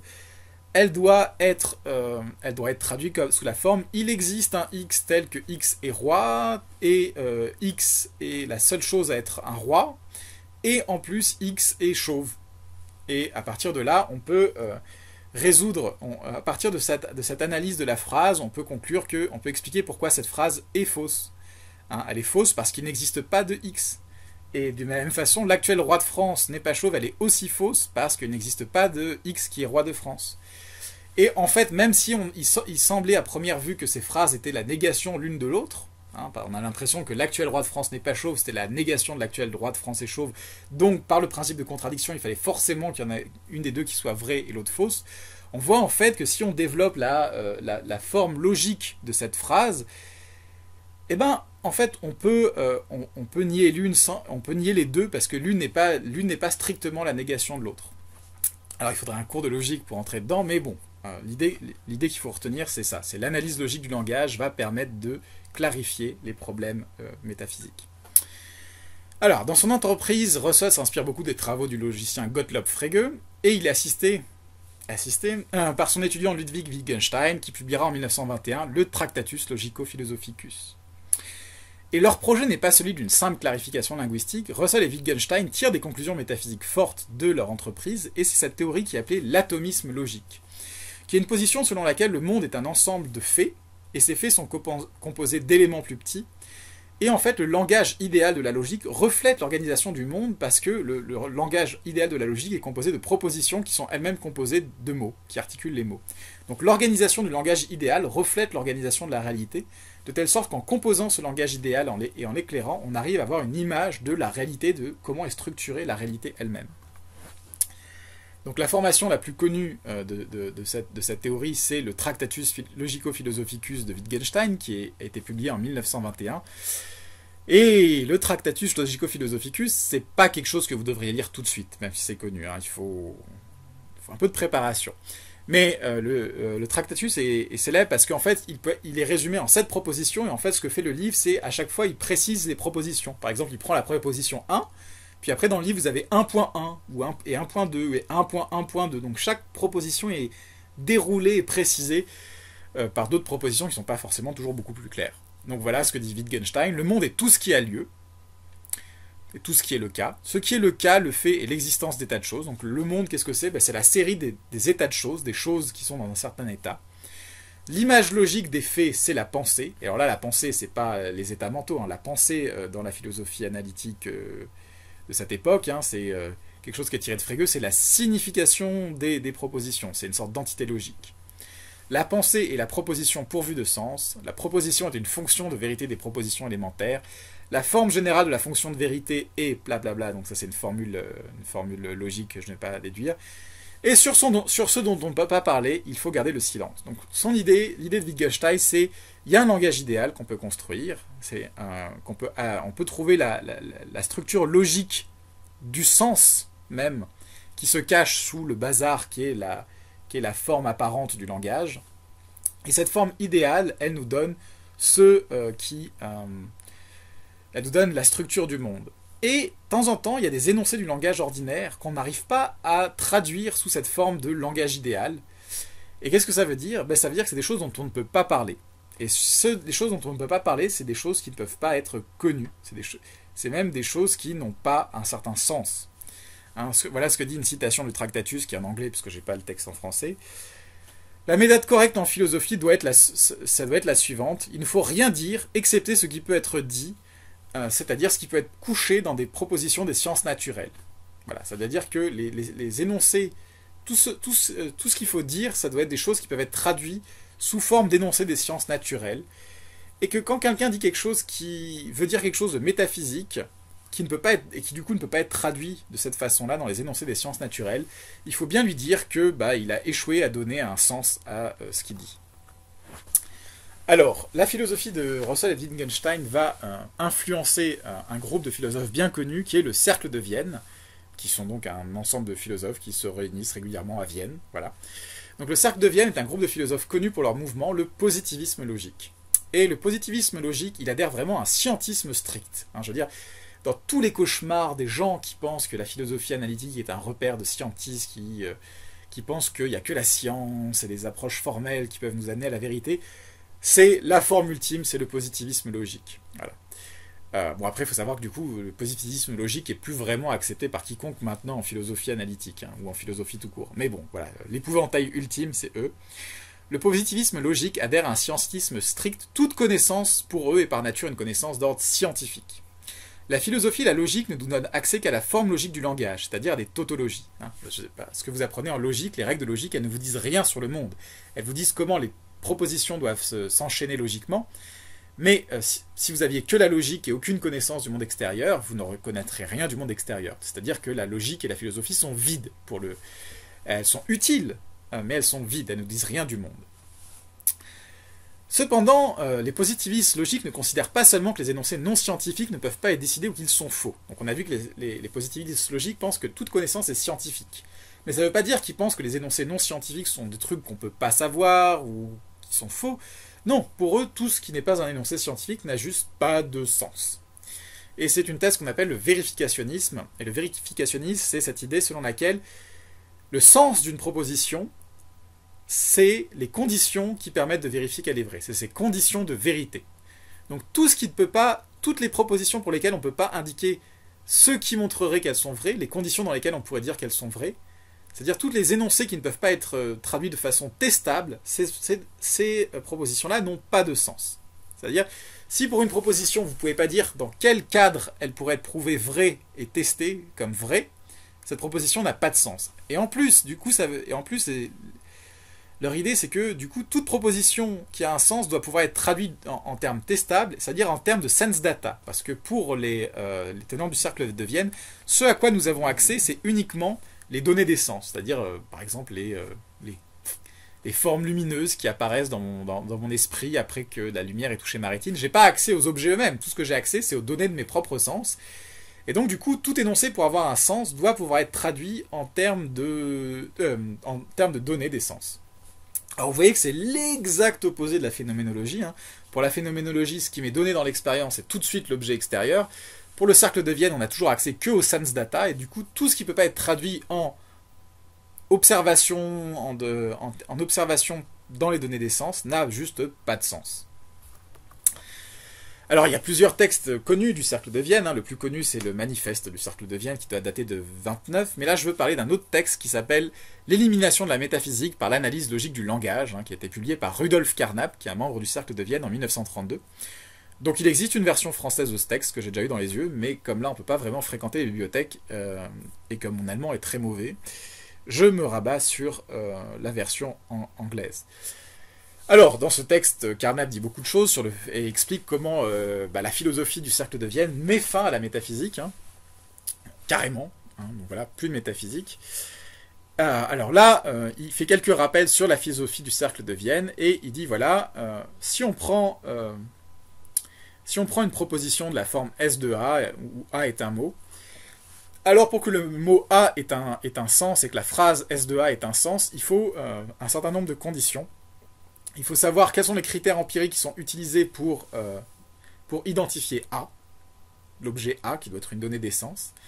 On doit connaître les énoncés protocolaires dont on peut déduire S de A, c'est-à-dire les tests qu'on peut faire pour déduire que cette phrase S de A est vraie. Donc il faut savoir quelles sont les conditions de vérité de la phrase S de A, c'est-à-dire les conditions dans lesquelles elle est vraie. Et il faut avoir déterminé les méthodes pour vérifier que S de A est vrai et est connu. C'est-à-dire que voilà, pour qu'une phrase ait du sens, il faut qu'on ait qu'on sache comment en fait tester, observer si cette phrase est vraie ou pas. Ce qui est le vérificationnisme dont j'ai déjà parlé. Alors, ce que fait Carnap dans ce texte, je vous laisserai regarder en détail, c'est qu'il dit, voilà, mais en fait, il y a beaucoup de métaphysique qui disparaît dès qu'on met ces critères. Hein. Par exemple, prenons quelques exemples tirés d'une école métaphysique qui a une grande influence en Allemagne, et donc en fait c'est des phrases de Heidegger, hein, donc c'est des phrases connues selon lesquelles le néant lui-même néantise, etc. Et ce que fait Carnap, c'est voilà, qu'est-ce qui se passe si on essaye de faire une analyse logique du sens de ces phrases, on voit qu'en fait la plupart du temps on ne peut pas les traduire déjà sous forme logique, et encore moins sous forme de choses testables. Hein. Par exemple, ce que va dire Carnap, c'est la chose suivante, c'est par exemple, si on veut dire il n'y a rien, si on essaie de traduire quelque chose comme rien n'existe, eh ben, du point de vue de la quantification des règles de la logique telles que Russell les a posées, ça voudrait juste dire ça voudrait dire qu'il n'y a aucun objet. C'est-à-dire que dans l'ensemble des objets, dans l'ensemble des objets qui existent, il n'y a rien, il n'y a aucun objet. Tandis que dans le langage de Heidegger dit, voilà, le néant existe, mais il fait comme si le néant était un objet duquel on pouvait prédiquer l'existence. Mais comme le néant, c'est pas un objet, c'est l'absence d'objet, quand on essaie de traduire ça en langage logique, pour Carnap, ça veut juste plus rien dire. La séquence, la phrase n'a même plus de sens, et ainsi de suite. Donc voilà, la plupart de ces trucs métaphysiques disparaissent une fois qu'on analyse une fois qu'on fait une analyse logique de ce que ça veut dire. Bon, parce que ça veut justement rien dire en fait. On peut avoir l'impression que ça veut dire quelque chose parce que de temps en temps, il y a des choses qui ont une forme grammaticale correcte dans le langage ordinaire, mais en fait, aucune forme logique correcte ne leur correspond. Par exemple, on dit voilà, le néant existe. Bah, ça suit une règle grammaticale du langage ordinaire. Il y a un sujet et un verbe. Le néant existe. Mais en fait, si on essaie de le traduire en termes logiques, la négation peut pas être quelque chose qui existe. Hein. Voilà. Mais alors du coup, pourquoi est-ce que la métaphysique plaît autant, a eu tellement de succès? Carnap a une explication hein, qui est assez populaire dans le cercle de Vienne. C'est qu'en fait, la métaphysique, c'est pas quelque chose qui a un sens, mais c'est quelque chose qui a un pouvoir expressif. La métaphysique, c'est quelque chose qu'on peut utiliser pour exprimer notre attitude générale vers la vie. Voilà. Et ce que dit Carnap, c'est que du coup, c'est quand même dommage parce qu'il y a des façons beaucoup plus intéressantes et bien meilleures d'exprimer notre attitude vers la vie. C'est l'art, c'est la poésie, c'est la musique. Et donc, qu'est-ce que c'est que les métaphysiciens? Pour Carnap, comme vous le verrez dans le texte qui est là, les métaphysiciens, ce sont des gens qui, à la base, aimeraient être musiciens, artistes, mais qui n'ont pas les capacités de l'être. Voilà. Et qui du coup vont s'exprimer dans un langage qui a l'air scientifique, mais qui en fait ne l'est pas vraiment. Et donc c'est une sorte de mishmash, de mélange de termes scientifiques qui sont collés ensemble pour produire un effet artistique. Mais ça n'a pas vraiment de sens en soi. Donc voilà, ce qui explique le succès de la métaphysique, c'est qu'il y a une sorte de poésie par laquelle on exprime des sentiments. Mais en fait, ça n'a aucune valeur de connaissance. Ça ne dit rien qui puisse être testable, ça ne dit rien qui ait même un sens, à part ce pouvoir d'amener certaines expériences, d'évoquer certaines expériences et certaines émotions. Et alors, ce qui est très intéressant, c'est que pour défendre sa théorie, c'est que il dit voilà, il y a un type qui avait bien compris la différence entre les deux, c'est Nietzsche. Voilà ce que Carnap dit de Nietzsche. Il dit voilà, dans Nietzsche, dans l'œuvre de Nietzsche, on trouve deux choses. On trouve d'un côté des propositions qui ont un contenu empirique, c'est tout ce que Nietzsche dit sur l'analyse historique des phénomènes artistiques, l'analyse psychologique de la morale, et tout ça, c'est des théories qui sont techniquement testables, vérifiables, qui ont un contenu. Mais quand Nietzsche commence à faire de la morale, de l'éthique ou de la métaphysique, qui ne sont pas des choses testables, il n'écrit pas théoriquement, il écrit ainsi parla Zarathustra, c'est-à-dire il fait de la poésie, parce que lui, il avait bien compris que, du coup, la meilleure façon de faire de la métaphysique, c'est juste de faire de la poésie. Voilà. Pas comme Heidegger, qui essaye de faire un truc pseudo-logique, pseudo-scientifique, comme s'il disait des choses. Nietzsche avait bien compris, voilà, quand on fait de l'éthique et de la métaphysique, on part dans le domaine de la poésie. Parce qu'en fait, c'est tout ce que fait la métaphysique, elle exprime certains sentiments, plus ou moins bien. Mais elle ne dit rien de concret. Voilà. Bon, donc le cercle de Vienne, va plus ou moins se dissoudre au fur et à mesure qu'on progresse vers la Seconde Guerre mondiale. Déjà parce que un certain nombre de membres du cercle de Vienne sont juifs. Et un d'eux, c'est Schlick, sera même assassiné par un de ses étudiants parce qu'il était juif. Donc beaucoup de personnalités du cercle de Vienne vont fuir à l'étranger au fur et à mesure que l'influence nazie augmente en Allemagne. Ce qui est assez dommage parce que justement une des volontés du cercle de Vienne en promouvant leur version scientifique, on va dire, de la philosophie, c'était justement de lutter contre ce qu'ils percevaient comme l'obscurantisme montant en Allemagne. Et d'ailleurs, si vous vous rappelez le dernier cours, c'était aussi un peu le but de Husserl. Donc Husserl et les membres du cercle de Vienne, chacun à leur façon, essayaient d'apporter un peu plus de rationalité dans une époque qui considérait à juste titre comme plutôt sombre du point de vue de la rationalité. Heidegger luttait pas exactement dans le même sens, comme vous avez pu entendre parler. Au contraire, après la Seconde Guerre mondiale, il expliquera que la barbarie de la Seconde Guerre mondiale est justement une expression de la rationalité technique, etc., etc. Mais bon, ça c'est un autre problème. Donc après la Seconde Guerre mondiale, non seulement le cercle de Vienne a en partie disparu, le cercle lui-même a disparu, mais en plus ces idées vont perdre de l'élan, elles vont commencer à être rejetées. Un jalon très important, c'est la publication en 1951, d'un article de Quine, donc grand philosophe analytique, qui s'appelle « Les deux dogmes de l'empirisme », qui est un des classiques éternels de la philosophie analytique, et qui est très dur à comprendre si vous lisez tel quel, si vous connaissez pas le cercle de Vienne, parce que c'est vraiment un article qui est important parce qu'il discute les thèses du cercle de Vienne. Et ce que Quine va rejeter dans les deux dogmes de l'empirie, c'est déjà la distinction entre énoncés analytiques et synthétiques, entre les tautologies vides et les énoncés pleins que nous donne la science, et surtout la possibilité de réduire tout énoncé à des énoncés portant sur les données des sens, sur les sense data. Donc déjà, première chose, c'est que les thèses du cercle de Vienne vont vraiment être attaquées.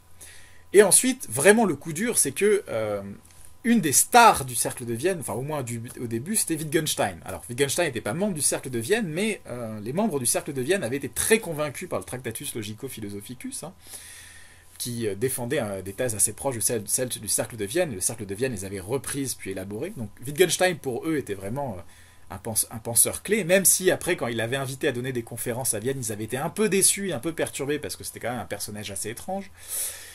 Wittgenstein, qui avait disparu du coup après la publication du Tractatus Logico-Philosophicus parce qu'il avait décidé qu'il avait résolu tous les problèmes de la philosophie, donc c'était plus la peine d'en faire, et était devenu instituteur après avoir abandonné une grande partie de la fortune de sa famille. On était devenu instituteur quelque part, je sais plus, en Allemagne ou en Autriche. Décide de revenir, de faire un petit comeback à la philosophie en disant que tout ce qu'il a dit avant, en fait, c'était un peu nul, en fait. Et il publie un autre livre qui sera très influent, qui est Les Recherches logiques, dans laquelle il dit non, en fait, ce qu'il faut faire, c'est pas remplacer le langage ordinaire par un langage idéal, mais c'est comprendre comment fonctionne le langage ordinaire. C'est comprendre la grammaire et la pratique du langage ordinaire, et comment, en fait, en ne comprenant pas le langage ordinaire, en le comprenant de travers, on donne naissance aux problèmes métaphysiques et philosophiques. C'est-à-dire que dans cette nouvelle phase, pour Wittgenstein, les problèmes métaphysiques, philosophiques sont toujours des choses dont il faut se débarrasser, c'est toujours pas des vrais problèmes, mais on s'en débarrasse pas en trouvant un langage idéal, mais en comprenant comment le langage ordinaire fonctionne vraiment et comment sa mécompréhension par les philosophes engendre des sortes de monstres philosophiques. Donc, ça amène du coup, dans l'après-guerre, au triomphe de la philosophie du langage ordinaire, avec des gens comme Ryle, Austin, Wittgenstein, Anscombe. Et le but est non plus de remplacer le langage ordinaire par un langage idéal, mais de mieux comprendre comment fonctionne le langage ordinaire. Et ça développe certaines idées intéressantes dont je dois vous parler, qui sont assez triviales d'une certaine façon, mais qui ont été vraiment élaborées d'un point de vue philosophique. C'est l'idée selon laquelle le langage ne cherche pas juste à décrire la réalité, mais il peut être utilisé pour faire plein de choses. C'est le livre de Austin qui est How to do things with words, comment faire des choses avec les mots. Il y a plein d'actes qu'on peut faire avec les mots qui sont donner des ordres, faire des promesses, déclarer que des gens sont mariés, par exemple, qui sont pas des énoncés qui ont un sens du point de vue descriptif. Quand je dis je vous déclare mari et femme, c'est pas que j'affirme que vous êtes mari et femme, c'est que je vous fais mari et femme. Enfin, je suis pas prête, mais bon. Voilà. Donc, en analysant le langage ordinaire, on se rend compte que le langage peut faire plein de choses. C'est son aspect pragmatique. Et du coup, on arrive à à deux philosophes qui sont importants pour le texte que je vous ai donné. Le premier est Ayer, qui est un philosophe anglais qui a été très influencé par le positivisme logique et a contribué à faire connaître le positivisme logique en Grande-Bretagne, donc à l'introduire dans le monde anglophone. Et en 1938, il publie Language, Truth and Logic, qui est son grand œuvre, et dans laquelle il défend, entre plein d'autres choses, une thèse qu'il appelle l'émotivisme. Alors qu'est-ce que c'est l'émotivisme ? C'est la thèse à laquelle Ayer arrive en se demandant « mais qu'est-ce que veulent dire les jugements moraux ?» Quand je dis ça, voler c'est bien, voler c'est mal, être gentil c'est bien, le meurtre c'est horrible, qu'est-ce que je dis ? Quel est le sens de ces énoncés ? Ayer, qui de toute façon a lu Hume, il a écrit un livre dessus, voit bien qu'on ne peut pas traduire les jugements moraux en termes empiriques. Vous ne pouvez pas tester empiriquement les jugements moraux. Si je vous dis tuer c'est mal, vous pouvez prendre 10 personnes, les mettre sur l'estrade, puis les igouiller à coups de couteau, il n'y aura aucune observation que vous ferez qui vous permettra de constater que c'est mal. Donc, les énoncés moraux ne peuvent pas être testés. Et du point de vue de quelqu'un qui suit complètement le positivisme logique sur ces théories, ça veut dire que ces énoncés n'ont pas de sens à véritablement parler. Ce ne sont pas des choses dont on peut dire qu'elles sont vraies ou fausses. Mais alors, qu'est-ce que c'est un jugement moral ? Qu'est-ce que ça fait ? Pour Ayer, c'est très simple. Les jugements moraux, ça sert à exprimer mes propres sentiments. Pour Ayer, quand je dis que voler c'est mal, c'est la même chose si je dis tu as volé quelque chose, c'est mal, c'est exactement la même chose que de dire tu as volé quelque chose avec un ton de désapprobation. C'est rien de plus que l'expression de mon propre sentiment négatif vis-à-vis d'une certaine action. Donc les jugements moraux peuvent pas être quelque chose qui sont vrais ou faux. Hein. C'est comme quand je dis Burk ou youpi. C'est une expression de mes sentiments. Elle peut être authentique ou pas, hein, selon que je fais semblant ou pas, mais on peut pas les discuter comme étant vrais ou faux. C'est juste l'expression de mes sentiments. Alors, un philosophe, et maintenant on arrive à l'auteur du texte que vous aviez à lire pour aujourd'hui, hein, qui est Richard Hare. Et bon, Richard Hare, il est très influencé par deux choses, la philosophie de Heidegger d'un côté, et la philosophie du langage ordinaire. Mais il va rejeter l'émotivisme de Hare au profit d'un prescriptivisme. Selon lui, les énoncés moraux ne devraient pas être interprétés comme des expressions de mon ressenti, mais plutôt comme des prescriptions, c'est-à-dire comme des ordres. C'est-à-dire que dans le langage, il y a des choses qu'on peut faire, qui est juste de dire à quelqu'un de faire quelque chose, qui est fais ci, fais ça, rendez-moi tel devoir pour telle date. Et ce ne sont pas des énoncés moraux qui décrivent le monde, ce ne sont pas des énoncés qui décrivent le monde qu'on peut tester, ce sont des ordres. C'est quelqu'un qui dit qu'il faut faire quelque chose. Et pour lui, les énoncés moraux, ce sont des choses comme ça. Dire il est mal de voler, ça veut dire ne volez pas. C'est juste une chose qui exprime une prescription. C'est toujours pas quelque chose qui décrit le monde. Et donc les énoncés moraux n'ont toujours pas des conditions de vérité. Il faut bien comprendre à quel point c'est spécial comme théorie, l'idée de R, c'est pas une sorte de théorie Nietzscheenne selon laquelle en fait il n'y aurait pas de ce serait une illusion. Les gens diraient que voilà, voler c'est mal, ils attribueraient une valeur et en fait cette valeur n'existerait pas. Il n'y a pas de débat entre est-ce que la morale est une illusion ou pas. Non, pour R, le sens de dire voler c'est mal, ça veut dire juste ne volez pas. Donc il n'y a pas de sens à discuter est-ce que la morale existe ou pas. Parce que discuter de si les valeurs morales existent ou pas, ça n'a de sens que si on pense que les énoncés moraux décrivent le réel et disent que les actions ont des valeurs morales. Non, là, c'est un ordre. Voilà, c'est un conseil, une prescription. Vous ne pouvez pas discuter de l'objectivité ou de la subjectivité d'une prescription. Voilà, donc le texte de R que je vous ai donné à lire, il est tiré du recueil La philosophie analytique de 1962. Et c'est un recueil qui rassemble les actes d'un colloque qui est historique. C'est le colloque de Royaumont, organisé en 1958, qui a rassemblé en France des philosophes analytiques comme Quine, Ryle, Bernard Williams, et des philosophes français comme Alquier ou Merleau-Ponty. Donc ouais, Merleau-Ponty et Quine ont cohabité dans la même salle quand même, c'est assez rigolo. Et alors je dis philosophe français parce que philosophe continental c'est compliqué comme expression, hein. C'est pas clair. Autant Merleau-Ponty est clairement dans la tradition continentale, autant Alquier, c'est pas un analytique, mais est-ce que c'est un continental? Donc je vais rester à philosophe français.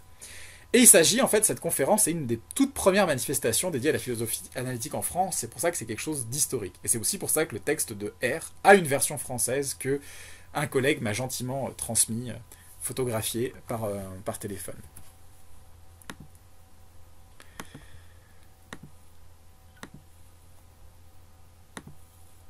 Alors, je vais aller assez vite parce que ça fait déjà un petit moment que la vidéo dure. Mince. Alors, dans le texte de R qui s'appelle Rien n'a d'importance, le problème de départ de R, c'est le suivant. C'est un récit qui donne, voilà, un étudiant suisse qui loge chez lui, parce que c'est un étudiant étranger, loge chez R et traverse une crise existentielle après avoir lu L'étranger de Camus. Donc voilà, il avait une certaine lecture, il avait un certain ensemble de lectures de livres que R a mis dans sa chambre. Il y avait Les Confessions de Rousseau, les œuvres de Villon. Alors à mon avis c'est beaucoup plus déprimant que L'étranger de Camus, donc c'est ça la source, mais disons que... Et enfin L'étranger de Camus. Et donc L'étranger de Camus, il est dans le dossier si vous voulez le lire, c'est assez court, c'est très très court, c'est un grand classique aussi.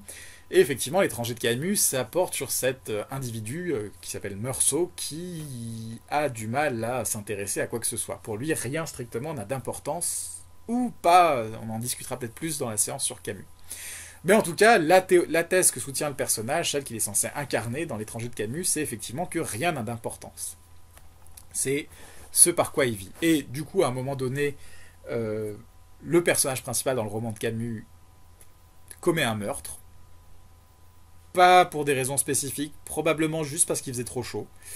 Ça, c'est encore quelque chose à discuter, mais du coup, pas pour un engagement personnel radical, donc l'acte n'est pas non plus lui-même n'a pas d'importance, mais le seul moment, un des moments finaux du roman dont parle ici R, c'est un dialogue à la fin où le personnage principal dialogue avec un prêtre et s'énerve un petit peu contre le prêtre, donc commence un peu à ressentir quelque chose en lui expliquant qu'il a raison et que rien n'a d'importance. Donc c'est la thèse principale du personnage.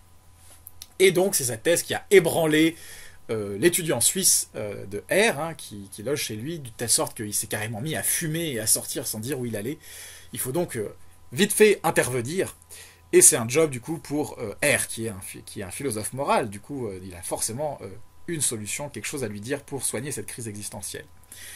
Et voici ce que dit R dans son texte. À Oxford, la philosophie morale est conçue avant tout comme l'étude des concepts et du langage, dont nous nous servons quand nous discutons de morale. Donc là, vous retrouvez l'idée de philosophie analytique comme analyse du langage et des concepts.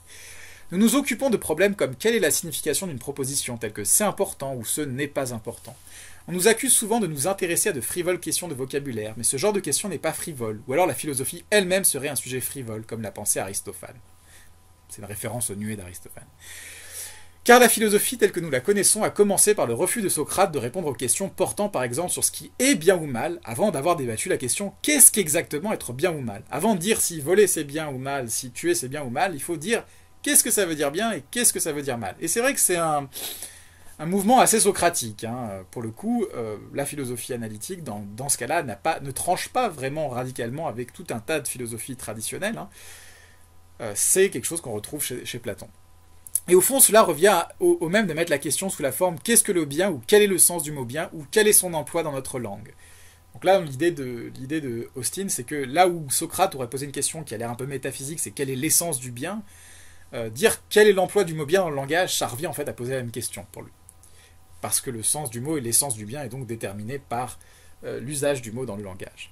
Aussi, à l'exemple de Socrate, pensais-je que la bonne façon d'engager la discussion avec mon ami suisse était de lui demander le sens ou la fonction d'expression « avoir de l'importance » dans notre langue. Qu'est-ce qu'avoir de l'importance, hein? Si on doit discuter de la théorie sur laquelle rien n'a d'importance, demandons-nous qu'est-ce que c'est qu'avoir de l'importance.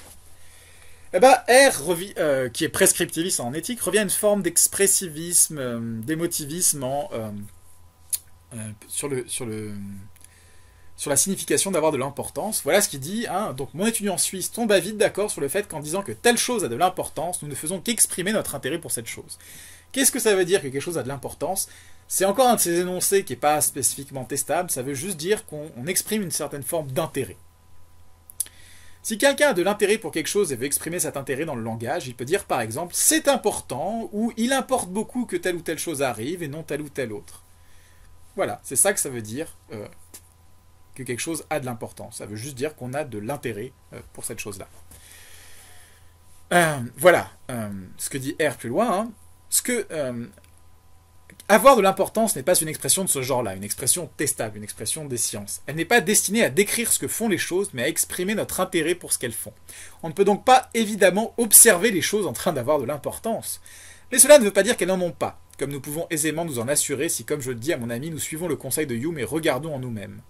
Le choix de ce qu'importe le plus conduit à des luttes et à des perplexités véritables, mais la question de savoir si rien n'a d'importance ne cause que des inquiétudes prétendues, pour lesquelles dans la plupart des cas le remède souverain est celui de Hume, pour les doutes analogues à propos de la possibilité du raisonnement causal, une bonne partie de tric-trac. Car on peut affirmer avec certitude que ceux qui disent que rien n'a d'importance et comprennent les termes de cette proposition ne font que donner un autre exemple de cette mauvaise foi que les existentialistes aiment tant stigmatiser. Ils ne font qu'affecter à leurs yeux et à ceux des autres que rien ne les concerne. Ouais, on est revenu aux existentialistes et à la mauvaise foi. Donc voilà, ce que dit hier, c'est la chose suivante, c'est voilà, dire qu'une chose n'a pas d'importance, c'est juste dire qu'on ne lui prête pas d'intérêt. Et dire qu'une chose a de l'importance, c'est juste exprimer son intérêt pour cette chose-là. Du coup, pour savoir si les choses ont une importance ou pas, il suffit juste de regarder en nous-mêmes et de voir si on porte de l'intérêt aux choses. Voilà. Je ne dis pas pour celui qui est troublé par le caractère logique particulier du mot importer, il n'y a pas de problème philosophique. Il y en a un et c'est un problème véritable. Il n'y a pas de pseudo-problème en philosophie. Si quelque chose cause une perplexité philosophique, c'est le rôle du philosophe de trouver la cause de la perplexité et ainsi de la dissiper. Mon ami suisse n'était pas un hypocrite. Sa difficulté consistait en ceci que par naïveté philosophique, il prenait pour un problème moral authentique ce qui n'était pas un problème moral du tout, mais un problème philosophique qu'il ne fallait pas aborder par un corps à corps angoissé avec lui-même, mais par une tentative de comprendre ce qu'il disait. Voilà, on avait un problème de savoir si les choses avaient de l'importance ou si rien n'avait d'importance, et la façon de le résoudre, c'était juste de réfléchir à ce que ça voulait dire avoir de l'importance. Et une fois qu'on a compris que avoir de l'importance, quand on dit qu'une chose a de l'importance, c'est juste dire qu'on a de l'intérêt pour une chose, il suffit de regarder si on a de l'intérêt pour certaines choses, et on peut voir tout de suite si certaines choses ont de l'importance. Et il n'y a pas besoin d'aller plus loin, et le problème est réglé, et la crise existentielle est passée. Tout va bien. Donc voilà ce que dit, voilà la résolution de la crise selon R. Après ces éclaircissements, nous revînmes, mon ami et moi, à la remarque du héros de Camus à la fin du roman, et nous nous demandâmes si nous la comprenions réellement. Je lis, rien n'a d'importance. Il faut donc supposer que c'est l'indifférence absolue de quelqu'un qui est exprimée ou rapportée. Mais de qui? Alors, ça peut être celle de l'auteur, mais bon, R dit, voilà, quelqu'un qui prend assez d'efforts pour écrire des romans excellents comme Camus, clairement, il s'intéresse à des choses, il donne de l'intérêt, par exemple, à l'art, à la littérature, donc c'est pas vrai qu'il s'intéresse à rien. Le personnage du roman, d'une certaine façon, il pourrait peut-être s'intéresser à rien, parce que c'est Camus qui a l'air de décider, hein, c'est lui l'auteur.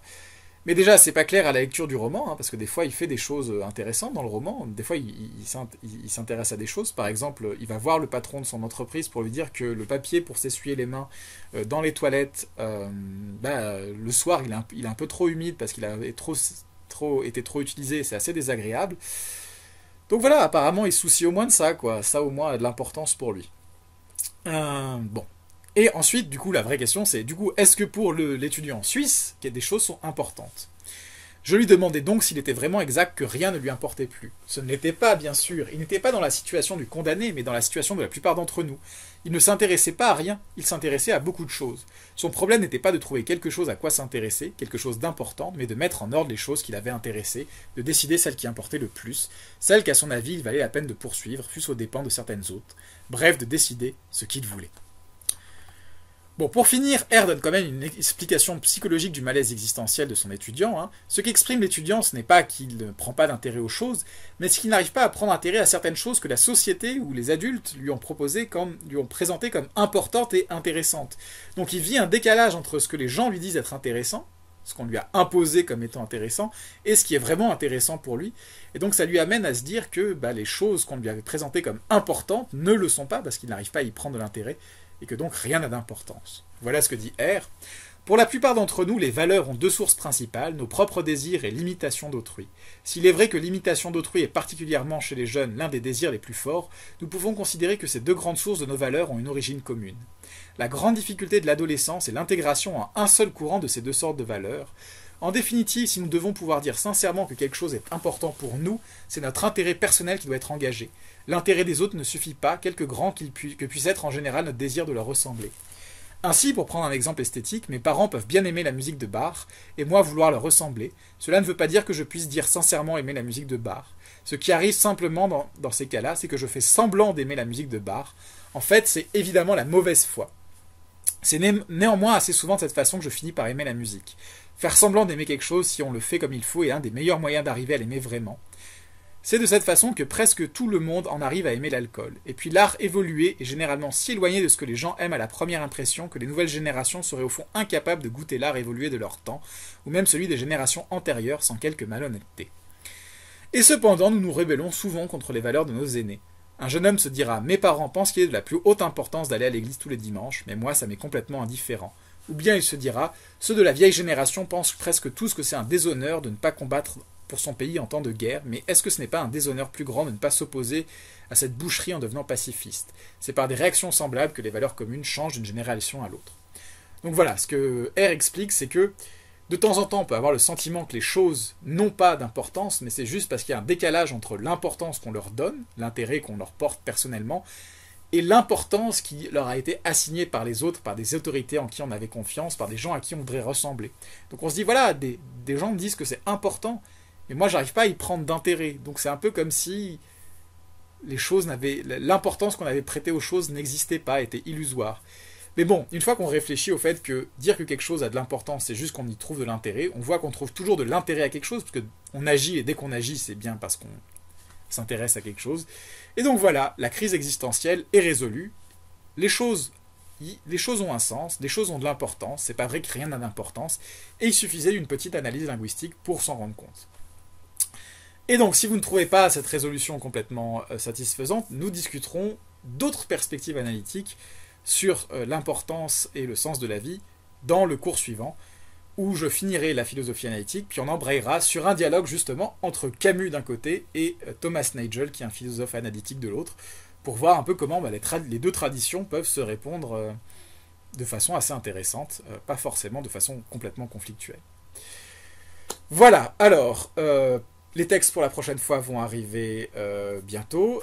Dans le fichier des textes, dans le fichier du cours d'aujourd'hui, vous trouverez du coup L'étranger de Camus, pour ceux qui ont envie de le lire. Et j'ai aussi rajouté quelques pages d'une bande dessinée. Donc c'est un comics qui s'appelle Logicomics, qui est excellent, et qui raconte en fait la naissance de la philosophie analytique, du Cercle de Vienne, à travers une sorte de biographie un peu fantasmée, romancée de Russell. Et c'est vraiment une très très bonne BD, qui est assez drôle, et en même temps vous donne pas mal d'informations sur les personnages, vous donne un peu l'ambiance de l'époque. Je vous conseille juste d'y jeter un coup d'œil si vous avez un peu de temps pour lire une bande dessinée pendant le confinement.